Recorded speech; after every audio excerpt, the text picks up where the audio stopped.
Andrew Ross Sorkin, Too Big to Fail, the inside story of how Wall Street and Washington fought to save the financial system and themselves. Have you ever found yourself pondering the intricate workings of the global financial system, or how a single entity's downfall could send shockwaves through the world's economy? Imagine being part of a narrative in which decisions made in towering skyscrapers affect millions across the globe. This is not just a story of numbers and markets. It's a tale of human ambition, risk, and the fragile balance of the financial world. As you delve into this narrative, place yourself in the shoes of the CEOs and financial leaders who stood at the crossroads of critical decisions. How would you have navigated these tumultuous waters? In this blink, you're about to explore the seismic events surrounding the collapse of Lehman Brothers, a cornerstone of Wall Street. You'll understand the broader implications of a financial giant's fall and the ensuing ripple effects on the global financial system. This isn't merely a recounting of historical events. It's a lesson in strategic decision-making, risk assessment, and understanding the interconnectedness of global finance. This knowledge will not only deepen your understanding of financial markets, but also your ability to make informed decisions in complex, pressure-filled environments. The beginning of the end. In the heart of the financial world, a storm was brewing, one that would soon shake the foundations of global finance. At the center of this tempest was Lehman Brothers, an institution whose history was as storied as Wall Street itself. This tale begins on a chilly morning in Greenwich, Connecticut, where Lehman's CEO, Richard S. Fuld Jr., stepped into his black Mercedes, unaware that he was about to witness the unraveling of a financial empire that had stood for over a century. Fuld, a man whose life had been intertwined with the highs and lows of Wall Street, was returning from a trip to India, cut short by alarming news. Bear Stearns, a colossus in the realm of investment banking, was teetering on the edge of ruin. This news was not merely a tremor but a seismic shift, a stark revelation that the bedrock of the financial world was far more unstable than anyone had fathomed. Bear Stearns' precarious position was largely due to its heavy exposure to mortgage-backed securities that had turned toxic when the underlying loans began to default. The bank had been overly optimistic, leveraging its investments heavily in these risky assets. When the housing market collapsed in 2007, the value of these assets plummeted, leading to massive losses. This was the alarming reality that cut Fuld's trip short and sent shockwaves through the financial world, signaling that even the mightiest institutions were not immune to the tremors shaking the global economy.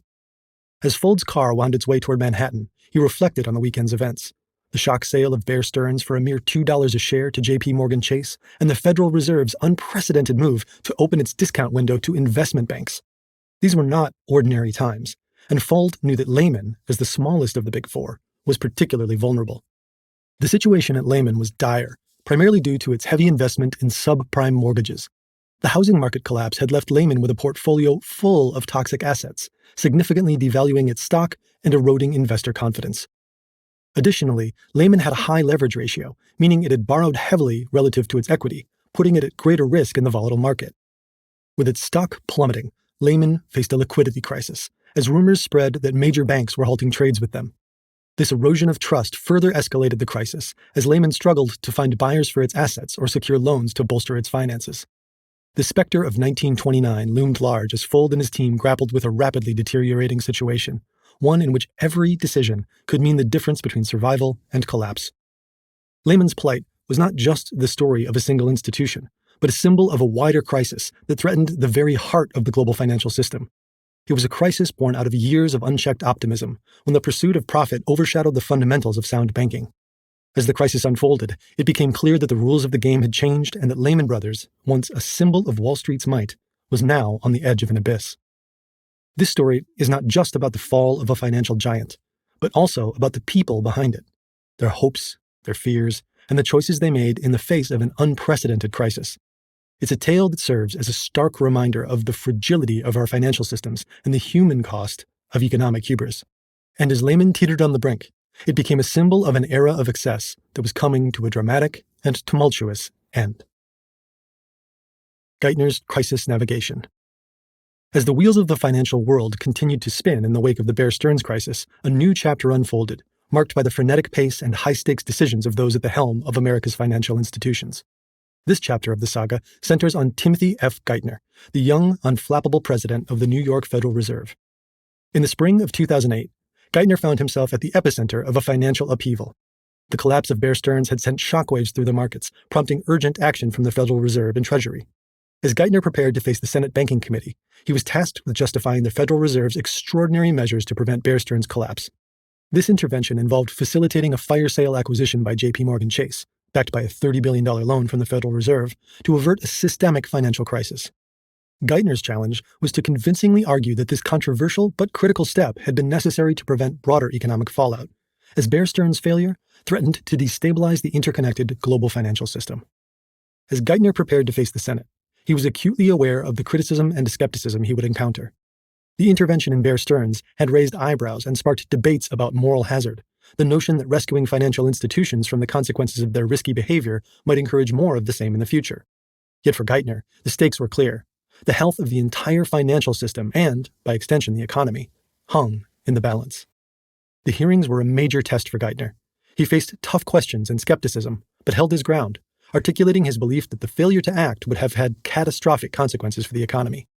His testimony was not just a defense of past actions, but also a plea for understanding of the gravity of the situation. Meanwhile, behind the scenes, the crisis was deepening. Financial titans like Lehman Brothers were on shaky ground. The interconnectedness of the financial institutions meant that the failure of one could trigger a domino effect, leading to widespread insolvencies and severe damage to the financial system. Geithner, along with others like Richard Fuld, was in a race against time, trying to shore up confidence and stability in a system that seemed to be on the brink of collapse. The attempt to rescue Lehman. As the financial crisis escalated, Wall Street found itself at a critical juncture, marking a transition from troubling instability to outright emergency. Following the near collapse of Bear Stearns and the Federal Reserve's intervention, the banking world was in disarray, grappling with the reality of a failing financial system. The situation worsened as Lehman Brothers perched on the brink of disaster. In this climate of mounting tension, a pivotal weekend approached, one that would be crucial to determining the course of the global economy. Amid the chaos, Lloyd Blankfein, the CEO of Goldman Sachs, found himself in an unprecedented predicament. At a conference where he was to speak, a sudden call from the Federal Reserve beckoned him to an emergency meeting. The situation was dire. Lehman Brothers was near collapse, and the Federal Reserve had called an assembly of Wall Street's top brass to devise a solution.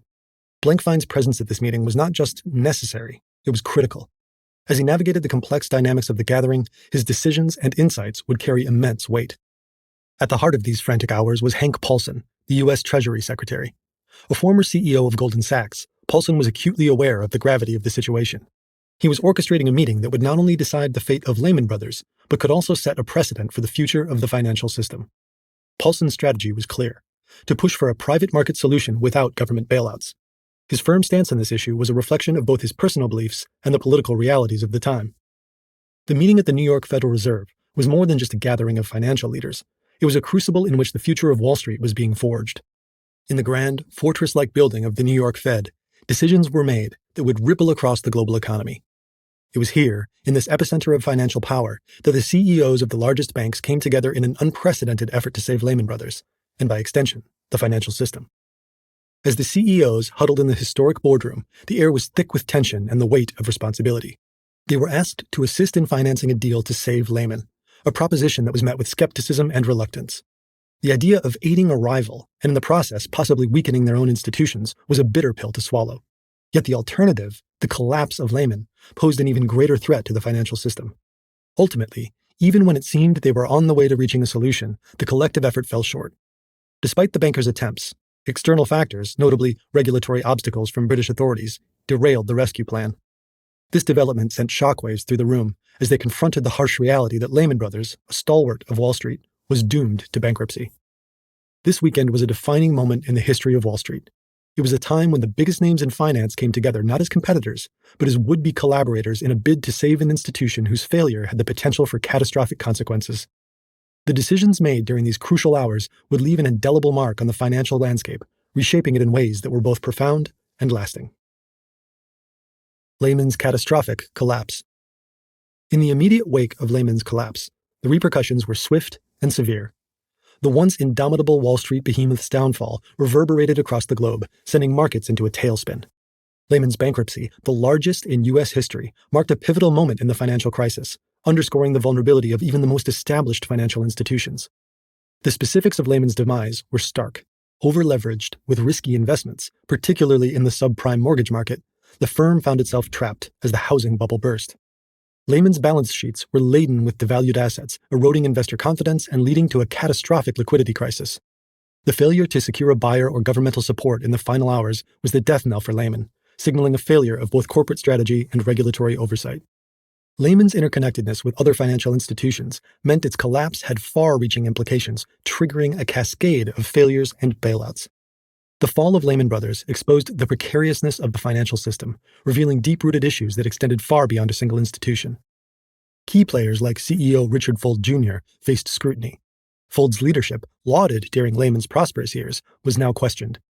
His inability to change the firm's strategy in the face of an evolving financial landscape, coupled with a resistance to acknowledging the depth of the crisis, were seen as contributing factors to Lehman's downfall. The Lehman saga also highlighted the shortcomings of regulatory frameworks. The lack of stringent oversight and the failure to identify systemic risks in the banking system came under fire. Lehman's bankruptcy became a case study in the dangers of excessive risk-taking and insufficient regulatory safeguards. As Lehman Brothers crumbled, it became clear that the crisis was not just about one firm. It was about a system that had grown complex and interconnected, where the failure of one entity could have a domino effect on the others. This episode underscored the need for more robust risk management practices and a reevaluation of the regulatory environment governing financial institutions. The Lehman Brothers collapse thus stands as a watershed moment in financial history, a stark reminder of the fragility of the financial markets and the need for constant vigilance, vigorous risk assessment, and effective regulatory oversight to safeguard the global economy. In this blink to Too Big to Fail by Andrew Ross Sorkin, you've learned that the fall of Lehman Brothers was more than the collapse of a financial institution.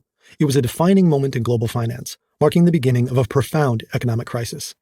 The story unfolds with Richard S. Fuld Jr. of Lehman Brothers grappling with the institution's vulnerability in a shaky financial landscape, exacerbated by the Bear Stearns crisis.